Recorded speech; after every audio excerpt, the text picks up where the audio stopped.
बिस्मिल्लाहिर्रहमानिर्रहीम। अस्सलाम वालेकुम। कैसे हैं आप सब? उम्मीद करता हूँ आप सब खैरियत से होंगे। लास्ट वीडियो में हमने पढ़ा था एक्सेलरेशन वेलोसिटी वगैरह के बारे में और स्पीड और वेलोसिटी में क्या फ़र्क होता है, इन चीज़ों के बारे में हमने लास्ट वीडियो में पढ़ा था। अब एक चीज़ है जो फिज़िक्स के अंदर बहुत इंपॉर्टेंट मानी जाती है, उनको कहा जाता है इक्वेशन ऑफ मोशन।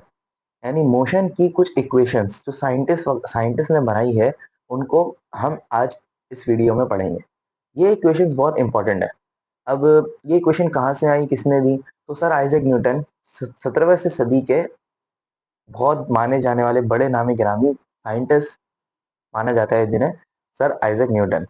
न्यूटन साहब ने क्या किया कि उन्होंने एक मोशन के हवाले से हमें कुछ लॉज दिए जो हम इंशाल्लाह आगे आने वाली वीडियो में पढ़ेंगे।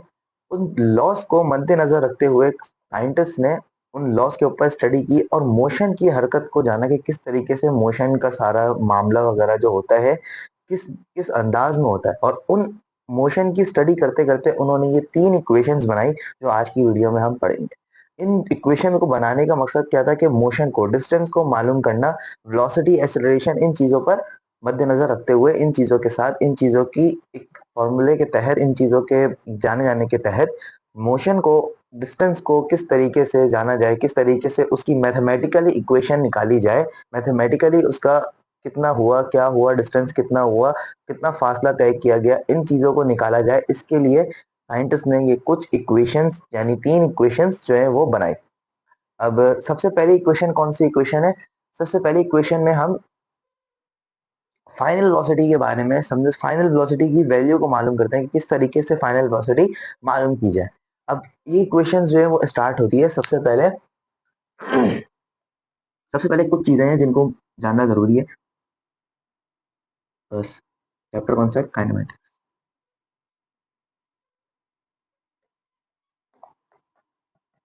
काइनेमेटिक्स। अब सबसे पहले क्या, कौन सी इक्वेशन? 3 इक्वेशन आज हम पढ़ेंगे। सबसे पहले सबसे पहली इक्वेशन कौन सी? First equation of motion. Equation of motion से हेडिंग लगाना है।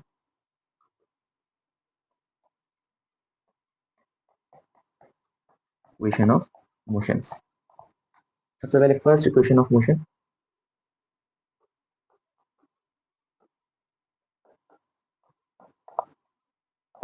अच्छा, तो फर्स्ट इक्वेशन ऑफ मोशन क्या है? इसमें सबसे पहले कुछ चीजें जो आएंगी इस इक्वेशन में। सबसे पहली चीज क्या है कि ए किसे कहेंगे? एक्सेलरेशन को। फिर आएगा टी किसे कहेंगे? टाइम को। फिर आएगी वी आई, ये किसे कहेंगे? इनिशियल वेलोसिटी को।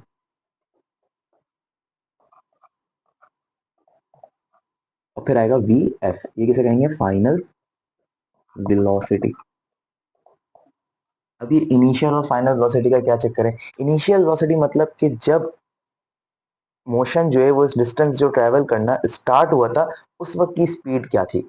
अब उस वक्त की स्पीड ज़्यादा भी हो सकती है, कम भी हो सकती है, और जहाँ पे जाकर वो मोशन स्टॉप हुआ या रुक गया या उतना डिस्टेंस, जो जितना डिस्टेंस कवर हुआ उस फासले के दरमियान जो पहली वेलोसिटी थी उसको क्या कहेंगे? Initial velocity. और जो फाइनल वेलोसिटी थी, जो दूसरी वेलोसिटी थी, जहाँ तक का फासला हमने नापा था, तो वहां तक की जो वेलोसिटी है वो क्या कहेगी? वो क्या, उसको क्या कहेंगे? Final velocity. अब इसको first equation of motion start कहाँ से होती है कि हम जानते हैं, एज वी नो दैट,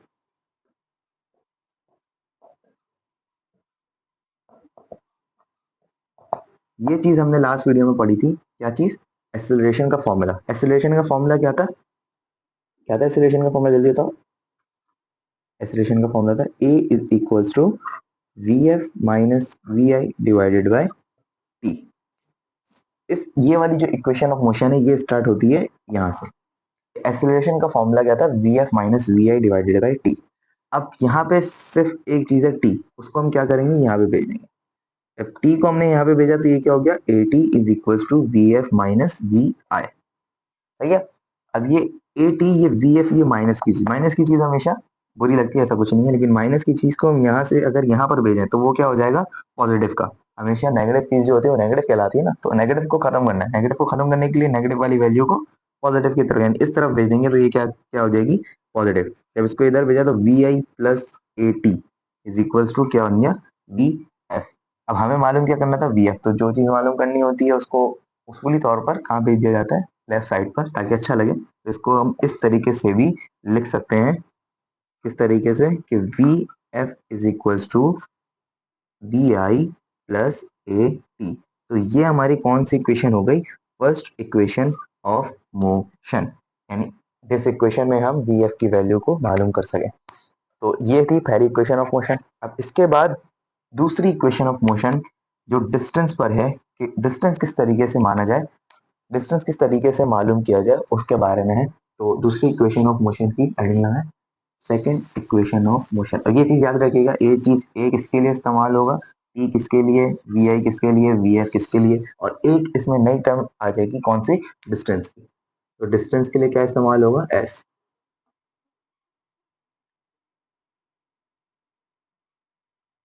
कौन सी इक्वेशन ऑफ मोशन है ये, सेकंड इक्वेशन ऑफ मोशन। अब सेकंड इक्वेशन ऑफ मोशन कहाँ से स्टार्ट होती है, एक चीज होती है एवरेज। अब एवरेज क्या होता है, जैसे ये वैल्यू लिखी हुई है 1 2 3। अब इनका एवरेज अगर मैं मालूम करने के लिए बोलूं तो इनका एवरेज क्या होगा, सिंपल इन तीनों वैल्यूज को प्लस करना है और उसको टोटल नंबर ऑफ क्वांटिटी, कितनी नंबर है 1 2 3, तो 3 नंबर ऑफ क्वांटिटी हो गई, तो टोटल नंबर ऑफ क्वांटिटी से डिवाइड करना है। अब इनको प्लस करके अगर हम डिवाइड करें तो इनका क्या आ जाएगा, इन 3 नंबर का क्या आ जाएगा, ये 3 नंबर थे 1 2 3, इनका बोला गया कि इनका एवरेज निकालो। तो इनका एवरेज निकालने के लिए इन तीनों नंबर को प्लस कर देंगे, और नंबर ऑफ क्वांटिटी कितनी थी 1 2 3, तो उसको हम किससे डिवाइड कर देंगे, नंबर ऑफ क्वांटिटी से। जितनी भी नंबर ऑफ क्वांटिटी, यहाँ पे 3 नंबर थे तो हमने 3, अब इसके आगे अगर 1 दोबारा आ जाता या 2 दोबारा एक और बार आ गया, तो अभी कितनी नंबर ऑफ क्वांटिटी हो गई 5, तो हम इसको किससे डिवाइड करते, 5 से, अगर हम उसका एवरेज निकालते। अभी हम कितने नंबरों का एवरेज निकालने हैं, 3 नंबरों का एवरेज निकालने हैं। जितने भी नंबर होंगे उनका अगर हम एवरेज निकालेंगे तो उन तमाम नंबरों को आपस में प्लस कर देंगे, और उस जितने नंबर ऑफ क्वांटिटी है, जितनी क्वांटिटी है नंबर की, उसी से हम डिवाइड कर देंगे। तो यहाँ पे 3 नंबर थे, इन तीनों को हमने प्लस किया तो कितना हो गया, 1 2 3, 3 और 3 6, 6/3, 3 1 3, 3 2 6। तो इसकी जो एवरेज जो थी वो कितनी निकल के आ गई, 2। अब इसी तरीके से अगर यहाँ पे ए होता, बी होता और सी होता, तो हम क्या करते, a plus b plus c divided by कितना आता, 3। क्यों होता, क्योंकि नंबर ऑफ क्वांटिटी कितनी थी, 3। तो अब यहाँ पर ए बी सी होता तो हम यहाँ पर ए बी सी लिख देते। इसी तरीके से ये जो इक्वेशन ऑफ मोशन है ये स्टार्ट हुई है कहाँ से, एवरेज वेलोसिटी के फॉर्मूले से। एवरेज वेलोसिटी यानी एवरेज वेलोसिटी किसके बराबर है, अभी जिस तरीके से मैंने बताया कि वेलोसिटी कितनी, जितनी भी वैल्यू हो उन सबका सम अप कर कर उसको टोटल नंबर ऑफ क्वांटिटी से डिवाइड कर दें, तो वो क्या कहलाती है, एवरेज। तो हमारे पास वेलोसिटी कितनी थी, 2, इनिशियल वेलोसिटी और फाइनल वेलोसिटी। वेलोसिटी कितनी होती है, 2, इनिशियल वेलोसिटी और फाइनल वेलोसिटी। तो इन दोनों वेलोसिटीज का सम एक डिस्टेंस में कितनी होती है, वैसे तो वेलोसिटीज बहुत सारी होती है, एक डिस्टेंस में कितनी वेलोसिटी होगी, एक इनिशियल जो उसकी स्टार्टिंग वेलोसिटी है, एक फाइनल जो उसकी एंडिंग वेलोसिटी है। तो initial velocity plus final velocity divided bye क्या, कितने नंबर ऑफ क्वांटिटी हो गए, 2, तो क्या आएगा यहाँ पे, 2। Initial velocity plus final velocity divided by 2, ये हमारे क्या है, एवरेज वेलोसिटी का फॉर्मूला। अब एवरेज वेलोसिटी को हमने v से डिनोट कर दिया, वी आई प्लस, एवरेज वेलोसिटी को v से डिनोट कर दिया, V I plus V F divided by 2। ये आ गया हमारे पास एवरेज वेलोसिटी का फॉर्मूला। अब वी एफ की वैल्यू जो है हमने पिछली इक्वेशन से मालूम की, क्या थी वो, एज वी नो डैट, या फ्रॉम फर्स्ट इक्वेशन में हमने एवरेज वेलोसिटी की वैल्यू मालूम की, क्या थी वो, from first equation of motion average, we F की वैल्यू हमने मालूम की थी, वी एफ की वैल्यू क्या थी, V F is equals to we I plus A T. तो हम वी एफ की जगह पर इस इक्वेशन को क्या कर सकते हैं, लिख सकते हैं। वी एफ की जगह पर हमने ये लिखी, V is equals to, we F की वैल्यू क्या है, वी आई प्लस, या पहले वी आई लिख दो, वी आई, और वी एफ की वैल्यू क्या है, वी एफ की वैल्यू क्या आई, v I plus A T divided by 2 का 2 वैसे। अब जब हम इस ब्रैकेट को हटाएंगे तो एक वी आई और एक वी आई, कितने वी आई हो जाएंगे, 2 वी आई। तो v is equal to 2 vi plus A T divided by 2। अब कोई भी चीज अगर, अब ये 2 से 2 जो है कैंसिल नहीं कर देना, क्यों, क्योंकि इनके दरमियान प्लस है, अगर ये मल्टीप्लाई हो रहे होते तो चलो 2 से 2 कैंसिल हो जाता, लेकिन ये प्लस है। तो अब कोई भी चीज़ अगर इस तरीके से प्लस हो रही हो, तो हम ये कर सकते हैं ना कि ये 2 इसको भी दे दें और ये 2 इसको भी दे दें। सही है, ऐसा कर सकते हैं ना? अगर इस तरीके से लिखा हो 1 ए प्लस बी डिवाइडेड बाय 2, तो ये 2 जो है इसका भी है और ये 2 जो है इसका भी है। तो हम इसको दोनों को दे सकते हैं, a divided by 2 plus b divided by 2। कर सकते हैं ना ये? ऐसा क्यों कर सही है, इस तरीके से हमने कर सकते हैं। तो ऐसा हमने क्यों किया? यहाँ पे हमें क्यों करने की ज़रूरत आई कि हम अगर इसको इस 2 को इसको भी दे दें, इस 2 को इसको भी दे दें, तो ये वाले 2 से ये वाला 2 कैंसल हो पाएगा। किस तरीके से? कि 2vi plus at divided by 2 divided by 2। इस 2 से इस 2 को कैंसिल कर देंगे। क्यों? क्योंकि ये वाला 2, ये जो पूरी एक टर्म है, ये एक टर्म है, ये दूसरी टर्म है और ये बीच में आ गया किसका साइन? प्लस का। तो हम इस 2 से इस 2 को कैंसिल कर सकते हैं क्योंकि ये अलग अलहदा है और वो अलहदा है। सही है। तो अब ये क्या हो जाएगा कि अब ये क्या हो जाएगा? v is equals to vi plus A T divided by 2। सही, vi A T divided by 2। सही है। अब v वेलोसिटी का फॉर्मूला क्या होता था? डिस्टेंस का फॉर्मूला क्या था? तो वेलोसिटी का फॉर्मूला क्या होता था? d डिवाइडेड बाय टी, यानी s, डिस्टेंस को s से डिनोट कर रहे हैं हम यहाँ पर। तो d divided by v divide s divided by t, ये किसका फॉर्मूला होता था? वेलोसिटी का। तो हम v की जगह पर s अपॉन t लिख सकते हैं। हमने v की जगह पर क्या लिख दिया? s divided by t is equal to vi का vi plus A T divided by 2। अब ये जो t है, इसको यहाँ से हटाना है। क्यों? क्योंकि हमें मालूम किसकी वैल्यू करनी है, किसको अलग करना है? s को। क्योंकि हम किसकी यहाँ पर इक्वेशन मालूम कर रहे हैं? डिस्टेंस की, कि डिस्टेंस किस तरीके से एक्सीलरेशन के होते हुए मालूम किया जा सकता हो। तो इसको जब हम अलग करेंगे तो ये क्या हो जाएगा? t को हम वहां भेज दें। तो s is equal to we I plus A T divided by 2, और ये होल क्या हो गया? यहाँ पे t आ गया मल्टीप्लाई होने के लिए। अब ये t नहीं, यहाँ से अब यहाँ गया, ये डिवाइड में था तो वहां पे आके मल्टीप्लाई होगा। अब मल्टीप्लाई t इस टर्म से भी होगा, मल्टीप्लाई t इस टर्म से भी होगा। क्यों होगा? क्योंकि बीच में किसका साइन है? प्लस का। तो प्लस होते हुए जब दोनों साइड पे, जैसे इस तरीके से यहाँ पे जब 2 इन दोनों से डिवाइड हो रहा था तो हमने इस 2 को तोड़ दिया था, दोनों को दे दिया था क्योंकि ये 2 दोनों के नीचे था। इसी तरीके से मल्टीप्लाई जो है वो इससे भी हो रहा है, इससे भी हो रहा है। तो हम ये t को जो है दोनों को देंगे। जब हमने t को vi के दिया तो ये vi t बन गया, प्लस अब ये 1/2 है, ये ए टी डिवाइड बाई 2 है। इसको हम इस तरीके से भी लिख सकते हैं, 1/2 इंटू ए टी लिख सकते हैं ना। तो हमने यही किया, इस 2 को जो है अलग कर दिया, ये 1/2 करके ए टी कर दिया। ठीक है, अब ये t जो था जब इसके पास आया तो ये t को t से मल्टीप्लाई, अब एक चीज आपस में अगर मल्टीप्लाई हो, a और a अगर आपस में मल्टीप्लाई हो रहे हैं तो वो क्या हो जाते हैं? a into A is equal to A square. Basis same power add, इधर 1 थी इधर 1 थी, 1 प्लस 1 2। इसी तरीके से यहाँ पे t के साथ भी हुआ कि बेसिस सेम हुई, जब ये t इस पूरी ब्रैकेट पे आके मल्टीप्लाई हुआ, इस पूरी वैल्यू पे आके मल्टीप्लाई हुआ, तो ये t और t ये दोनों आपस में मल्टीप्लाई होकर क्या बन गए? t square. तो ये जो है हमारी कौन सी इक्वेशन बन गई? Second equation of motion. समझ में आई? ये इक्वेशन कैसे बनी? तो जल्दी से इसका रिकैप करते हैं कि स्टार्टिंग कहाँ से हुआ। ये स्टार्ट हुआ वेलोसिटी के, एवरेज वेलोसिटी के फॉर्मूले से। एवरेज वेलोसिटी का फॉर्मूला क्या था? वी आई प्लस ए टी स्क्वायर।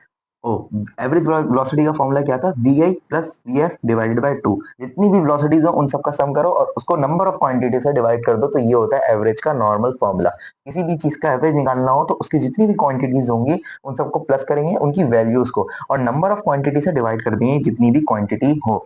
फिर उसके बाद हमने एक पुरानी equation, first equation of motion जो हमने अभी इससे पहले सॉल्व की, उसमें हमने वी एफ की वैल्यू को निकाला था। इस वी एफ की वैल्यू को याद रखना है, we F is equal to we I plus A T. अब इस वैल्यू को हम वी एफ की जगह पर लिख देंगे। इस वैल्यू को जब हम वी एफ की जगह पर लिखें तो V I plus A T, ये आ गई इसकी वैल्यू। अब एक वी आई एक वी आई, दो वी आई होगा। ये ब्रैकेट समझो हट गया, ये ब्रैकेट नहीं है, ये हमने सिर्फ ऐसे ही लगाया। क्यों? क्योंकि वी एफ की वैल्यू लिखनी थी, ये अलग से हाईलाइट कर दिया कि ये क्या है? वी एफ की वैल्यू। अब ये ब्रैकेट कोई वैल्यू नहीं है रखता यहाँ पर, क्योंकि यहाँ पर आपस में प्लस ही हो रहा है। मल्टीप्लाई के वक्त ये ब्रैकेट की वैल्यू होती है प्लस में, इतनी कोई खास फर्क नहीं पड़ता। वी आई और वी आई, एक वी आई एक वी आई, दो वी आई होगा।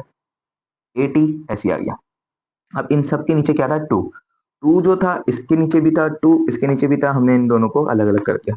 अब ये वाले टू से ये वाला टू कैंसिल हो गया, ये वाला टू बाकी है। अब जब हम यहाँ आए तो वी वेलोसिटी हमें मालूम है, वेलोसिटी क्या होता है? एस अपॉन टी, यानी डिस्टेंस अपॉन टाइम। ये हमने लास्ट वीडियो में भी पढ़ा था कि डिस्टेंस अपॉन टाइम ये क्या होती है? वेलोसिटी। तो वेलोसिटी का फॉर्मूला क्या होता है? Distance upon time. तो वेलोसिटी की जगह पर हमने क्या लिख दिया? डिस्टेंस अपॉन टाइम, यानी S upon T. Last video का लिंक डिस्क्रिप्शन में मौजूद होगा, अगर आपने नहीं देखी तो जरूर देखें, उसके बाद ही आके ये वाला लेक्चर देखिएगा, फायदा होगा। अब velocity v is equal to S upon T. अब एस अपॉन टी को हमने वेलोसिटी की जगह पर रख दिया। अब ये टी जो यहाँ पे डिवाइड हो रहा है तो वहां पे जाके क्या हो जाएगा, ये मल्टीप्लाई। अब जब मल्टीप्लाई के लिए इसको वहां लेके गए तो ये टी जो है इससे भी मल्टीप्लाई होगा, इससे भी मल्टीप्लाई होगा। क्यों? क्योंकि दोनों दोनों से ये वैल्यू जो है मल्टीप्लाई, ये पूरी ये टी जो है पूरी होल इससे जाके उस तरफ जितनी भी वैल्यू होंगी सबसे जाके मल्टीप्लाई होगा। जब टी इससे मल्टीप्लाई हुआ तो ये वी आई टी बन गया, यानी वी आई वेलोसिटी और टी मतलब टाइम, ये दोनों आपस में क्या हो रहे हैं, मल्टीप्लाई। और टी जब इधर आके इससे मल्टीप्लाई हुआ तो ये टी और टी स्क्वायर बन गया। और इस तरीके से हमारी सेकेंड इक्वेशन ऑफ मोशन भी सॉल्व हो गई।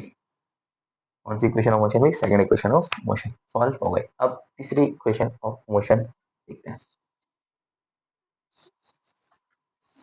उम्मीद करता हूँ आपको ये समझ आया होगा सेकेंड इक्वेशन ऑफ मोशन किस तरीके से आई। ये तीनों इक्वेशन ऑफ मोशन बहुत इंपॉर्टेंट है, बोर्ड एग्जाम के लिए भी और आगे भी ये बहुत काम आती हैं, इक्वेशन ऑफ मोशन। अब ये कौन सी इक्वेशन सॉल्व करेंगे? Third third equation of motion. दो इक्वेशन ऑफ मोशन हमने पढ़ ली, अब कौन सी इक्वेशन ऑफ मोशन आई है? Third equation of motion. Third equation of motion में स्टार्टिंग कहाँ से होगी? सबसे पहले हमें जिस तरीके से हमें मालूम है फर्स्ट इक्वेशन ऑफ मोशन क्या है, from first equation of motion. हम फर्स्ट इक्वेशन ऑफ मोशन सबसे पहले लेंगे। फर्स्ट इक्वेशन ऑफ मोशन क्या थी? V F is equal to we I plus A T. अब यहाँ पे हम इस फॉर्मूले को यहीं पे रोक दो, क्या हो गई पहली इक्वेशन। अब आगे हमें जिस तरीके से मालूम है कि डिस्टेंस जो है किसके बराबर होता है, S is equal to average velocity, यानी जो एवरेज वेलोसिटी होती है, average velocity velocity into T यानी टाइम। एवरेज वेलोसिटी किसके बराबर थी? वेलोसिटी किसके बराबर थी? V S divided by T के। ये हमने सेकंड इक्वेशन ऑफ मोशन में देखा। अगर हम टी को यहाँ से डिवाइड से मल्टीप्लाई में भेज दे तो हमारे पास क्या आ जाएगा? डिस्टेंस। तो सबसे पहले हमने ये डिस्टेंस का फॉर्मूला लिख लिया। एवरेज वेलोसिटी सेकंड इक्वेशन में हमने किस तरीके से निकाली थी? V I plus V F divided by two. ये क्या आ गई हमारे पास? Average velocity. और ये क्या है? टाइम। अब हमें इस टाइम की वैल्यू को फर्स्ट इक्वेशन ऑफ मोशन से निकालना पड़ेगा। तो ये जो इक्वेशन थी फर्स्ट इक्वेशन, इसको अब हम लेंगे। ये तो आ गई हमारे पास किसकी वैल्यू? डिस्टेंस की वैल्यू। और जो हमने फर्स्ट इक्वेशन ऑफ मोशन ली थी ये हो गई दूसरी equation. First equation from first equation, अब फर्स्ट इक्वेशन से हम किसकी वैल्यू निकाल लेंगे? टी की वैल्यू किस तरीके से निकालेंगे कि v I plus A T. अब जिसकी वैल्यू हमें निकालनी होती है उसको हम अकेला करते हैं। वी आई यहाँ पे प्लस का है, वहां पे जाके माइनस का हो जाएगा, तो वी एफ माइनस वी आई। और यहाँ पे ए जो है मल्टीप्लाई हो रहा है, वहां पे जाके क्या आ जाएगा? Divide. A is equal to t. ये आ गई तीसरी इक्वेशन और जिसमें हमें टी की वैल्यू मालूम हो गई। According to second and third equation, from second and third equation, from second and third equation we get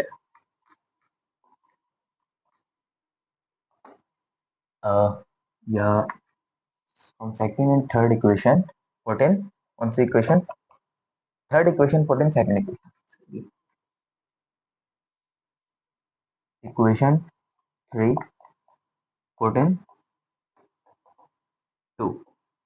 तीसरी इक्वेशन को, यानी तीसरी इक्वेशन में जो t की वैल्यू आई है हम उस t की वैल्यू को किसमें पुट कर देंगे?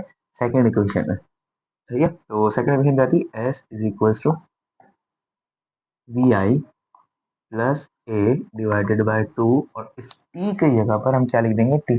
ओ ए नहीं है, v I plus V F divided by two. ये एक टर्म थी और ये टी की वैल्यू जो है इससे मल्टीप्लाई हो रही थी। टी की वैल्यू क्या आई? V F minus we I divided by a. ठीक है, ये आ रही थी। अब ए और टू ये दोनों आपस में मल्टीप्लाई हो रहे हैं, ये ऊपर वाले आपस में मल्टीप्लाई, नीचे वाले आपस में मल्टीप्लाई। इनको हम इस तरीके से लिख सकते हैं, v I plus we f और v i minus v F minus b i divided by 2a। इस तरीके से लिख सकते हैं। नीचे वालों को हमने क्या किया, आपस में मल्टीप्लाई करा दिया, ऊपर वालों को आपस में मल्टीप्लाई करा दिया। ये 2 यहाँ पे मल्टीप्लाई हो रहा है, वहां पे आगे क्या हो जाएगा, यहाँ पे डिवाइड हो रहा है, वहां पे आगे क्या हो जाएगा, मल्टीप्लाई। एस इज टू, अब यहाँ पे आगे जब मल्टीप्लाई हो तो 2a s is equals to, अब ये जो है सिंपल सा फॉर्मूला यहाँ पे मैथ्स का एक लग रहा है, 2a s इज इक्वल्स, यहाँ पे एक सिंपल सा फॉर्मूला मैथ्स का लग रहा है, कौन सा, a plus b into a minus b is equals to A square minus b square. यहाँ पे ए क्या है, वी आई, यहाँ पे नहीं, इसको उल्टा कर दो इस तरीके से कि वी एफ, जब प्लस की वैल्यू ना प्लस तो आगे पीछे हो जाए कोई इशू नहीं आता, वी एफ इधर हो या इधर हो दोनों जगह प्लस ही है तो कोई इशू नहीं आएगा। तो अब क्या है, ये ए है, वी एफ ये क्या हो गया, a minus plus minus plus minus we i b, v i क्या है, b, a a plus b और into a minus b, a minus b, तो a plus b a minus b ये किसके बराबर हो गया, a square minus b square के। ए क्या है, we f square minus b क्या है, वी आई स्क्वायर, और ये हमारे पास कौन सी इक्वेशन बन गई, थर्ड इक्वेशन ऑफ मोशन। तो ये थी 3 इक्वेशन ऑफ मोशंस, ये बहुत इंपॉर्टेंट इक्वेशंस हैं बोर्ड एग्जाम के लिहाज से भी, और 9 क्लास के लिए तो बहुत ही इंपॉर्टेंट है 9, क्योंकि ये बोर्ड एग्जाम में भी आती है और ये आगे भी काफ़ी जगह पर इस्तेमाल होंगी। ये बेसिक इक्वेशंस हैं फिजिक्स की, यानी साइंस की इक्वेशन के तहत, इमोशन के तहत इस्तेमाल होने वाली ये बेसिक इक्वेशंस हैं। अब इनका एक न्यूमेरिकल सॉल्व कर लेते हैं और फिर क्लास को एंड करते हैं।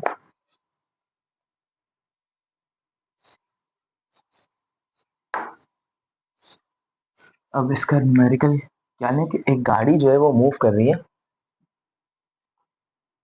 हर बार कार ही आती तो आज बस ले लेते, अब bus is moving with velocity, कितनी वेलोसिटी से मूव कर रही है, 30 मीटर पर सेकेंड, सही, by applying break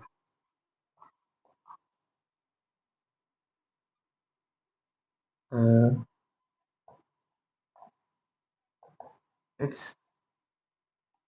rate of velocity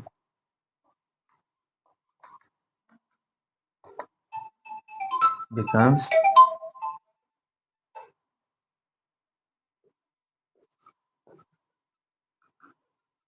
rate of velocity becomes 6 metre पर सेकेंड स्क्वायर।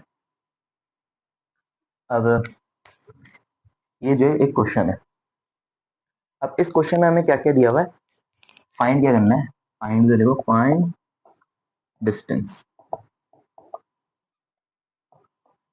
सही है। तो एक क्वेश्चन, एक सवाल हमें दिया है जिसमें 30 मीटर पर सेकंड की जो है वो क्या है, स्पीड, और ब्रेक अप्लाई हो रहा है। अब ब्रेक अप्लाई जिस तरीके से हमने लास्ट क्लास में पढ़ा था कि जब ब्रेक अप्लाई हो तो वेलोसिटी जो है वो क्या होगी, डिक्रीज। अब वेलोसिटी डिक्रीज होगी यानी माइनस वेलोसिटी भी डिक्रीज होगी और एक्सेलरेशन जो है वो किस में जाएगा, माइनस में, क्यों, क्योंकि ब्रेक अप्लाई हो रहा है। अब एक्सेलरेशन जब माइनस में जाएगा तो ये वैल्यू जो ये क्या है, एक्सेलरेशन है, किस तरीके से पता चलेगी, एक तो इसके यूनिट के उससे, और दूसरी किस तरीके से,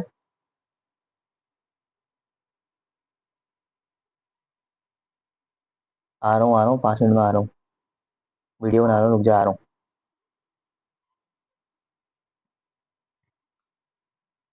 अच्छा, तो ये एक्सीलरेशन हमें किस तरीके से मालूम हुआ कि यहाँ पे रेट ऑफ वेलोसिटी गिवन है। इस तरीके से हमने लास्ट क्लास में पढ़ा था कि रेट ऑफ वेलोसिटी किसको डिनोट करता है, रेट ऑफ वेलोसिटी डिनोट करता है एक्सीलरेशन को। तो सवाल में क्या गिवन है, rate of velocity, velocity, rate of velocity का मतलब एक्सीलरेशन गिवन है, और एक्सीलरेशन यहाँ पे एक और तरीके से दिख सकती है कि इसका यूनिट गिवन है। ये यूनिट किसका होता है, एक्सीलरेशन का, मीटर पर सेकंड स्क्वायर। इसी वजह से कहा जाता है कि यूनिट्स वगैरह जो है ये याद रखने चाहिए। अब जब डाटा बनाएंगे हम तो हमें क्या क्या गिवन है सवाल में, जल्दी से देखो। सबसे पहले हमें कौन सी वेलोसिटी गिवन है, कौन सी वेलोसिटी गिवन है, कौन सी वेलोसिटी होगी ये, जल्दी जल्दी सोचो, कौन सी वेलोसिटी होगी।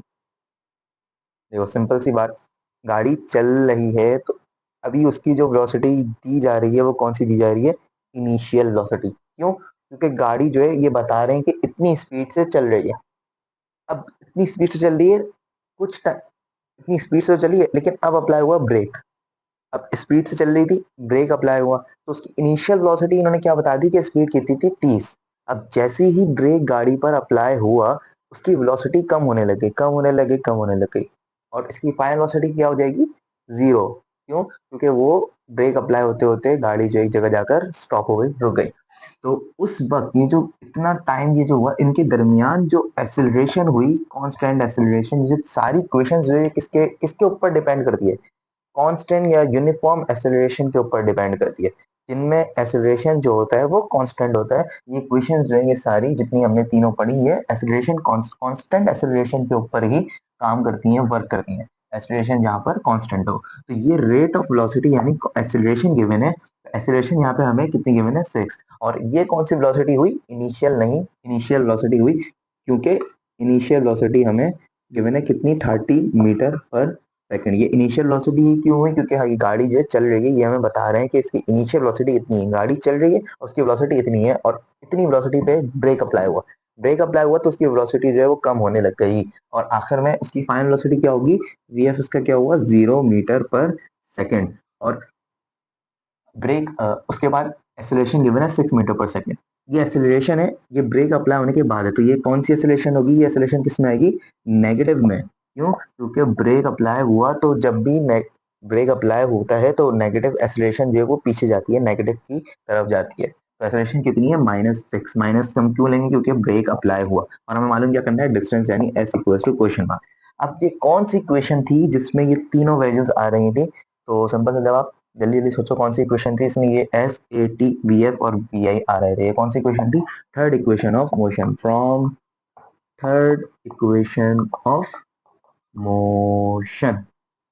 थर्ड इक्वेशन ऑफ मोशन क्या थी, 2as is equal to we i square, हाँ so v i square minus v f square minus v f square minus we i square, ये थी थर्ड इक्वेशन ऑफ मोशन। अब यहाँ पर हमें क्या चीज दी हुई है, वी एफ कितना है, 0। तो एक मिनट, टू ए की वैल्यू कितनी, ए की वैल्यू कितनी है, -6, और हमें मालूम क्या करना है, डिस्टेंस यानी एस एस ही रहेगा। वी एफ की वैल्यू कितनी है, 0, 0 स्क्वायर माइनस वी आई की वैल्यू कितनी है, 30, 30 स्क्वायर। अब जिस चीज की वैल्यू मालूम करनी होती है उसको हम क्या करते हैं, अकेला, एस को हमने अकेला किया, यहाँ पे ये 2s जो उधर जाके क्या हो जाएगा, डिवाइड, 0 का स्क्वायर 0, -30 का स्क्वायर, 30 का स्क्वायर कितना होगा, 900, डिवाइडेड बाय 6, टू थ्री जा 6, ये इधर आके 2 3 जा कितना हो गया, 6, ओ 6 2 जा 12, यहाँ पे क्या आ गया, -12। अब ये जो है 900 माइनस का 12, ये जब डिवाइड होगा तो ये किससे डिवाइड हो सकते हैं, 3 की टेबल से, तो -900 डिवाइडेड बाय -12, ये माइनस से माइनस कट गया, ये 3 की टेबल से डिवाइड होगा, 3 3 जा 9 और 3 4 जा 12, तो ये एक्सेलरेशन क्या आ गई, अब ये और डिवाइड हो सकता है 2 की टेबल से, 2 2 जा 4, और ये 2 150 जा, तो ये हो जाएगा 150, 150 जा 300, और अब ये डिवाइड हो सकता है 2 1 जा 2, और 2 7 जा 14, वन इधर गया, 2 5 जा 15, 2 5 जा 10, तो ये एस कितना आ गया, 75 मीटर। कितना आ गया ये, 75 मीटर। यहाँ पे क्या किया, 900 डिवाइडेड बाय 12 था, 12 900 की टेबल में डायरेक्ट आता है, 12 और 12 75 जा 900, लेकिन हम इसको आसानी के लिए हमने किससे इसका तोड़ा, 3 की टेबल से, 3 3 जा 9 और 3 4 जा 12। अब ये 3 4 जा 12, 4 आ गया और 300 आ गया, तो ये इस तरीके से क्या हुआ कि ये 300 डिवाइडेड बाय 4। अब ये 4 और 300 ये कौन सी टेबल में आते हैं, 2 की टेबल में, 2 2 जा 4, 2 150 था 300। अब ये क्या हो गया, 150 डिवाइडेड बाई 2, अब ये किससे कट गया, 2 1 जा 2 और 275 जा 150। ये 12 की टेबल में डायरेक्ट पता नहीं शायद आता है या नहीं आता, लेकिन इस तरीके से ये पूरा आके सॉल्व पर शायद आता है। तो 1275 जा 200 होता है, शायद 900 होता है। अब ये जो क्या है, ये आ गई हमारे पास डिस्टेंस, सही है, तो ये डिस्टेंस आ गई हमारे पास। तो इस फॉर्मूले में इस सवाल में क्या कहा था, डिस्टेंस मालूम करना। डिस्टेंस हमने किस तरीके से मालूम किया, थर्ड इक्वेशन ऑफ मोशन के तहत। थर्ड इक्वेशन ऑफ मोशन जो है वो क्या थी, 2as is equals to we f square minus we i square, और इस तरीके से हमने वैल्यू जो सवाल में दी इसको पुट किया और ये आंसर आ गया। तो ये आज का लेक्चर था जहाँ पे हमने फिजिक्स के important topics, equation of motion, तीनों इक्वेशन ऑफ मोशन, ये तीनों इक्वेशन ऑफ मोशन फिजिक्स के काफ़ी इंपॉर्टेंट टॉपिक है, तो इनको याद कर लिएगा, यानी याद तो करने की जरूरत नहीं है, समझ लें किस तरीके से ये इक्वेशन ऑफ मोशन जो है वो हुई। स्टार्टिंग पॉइंट याद रखना ज़रूरी है कि किस तरीके से इसको स्टार्ट लिया और क्या स्टेप्स होते हैं, उसके बाद ये याद रहती है इंशाल्लाह। तो उम्मीद करता हूँ आपको आज का लेक्चर समझ आया होगा। वीडियो अच्छी लगी तो लाइक सब्सक्राइब शेयर कर दिएगा। कमेंट में कोई भी सवाल हो ज़रूर पूछिएगा, या कोई अच्छी अच्छी बातें कह दिया करो। चलो मिलते हैं कल नेक्स्ट वीडियो, मिलते हैं जल्दी नेक्स्ट वीडियो में, तब तक के लिए अस्सलाम वालेकुम वरहमतुल्लाह।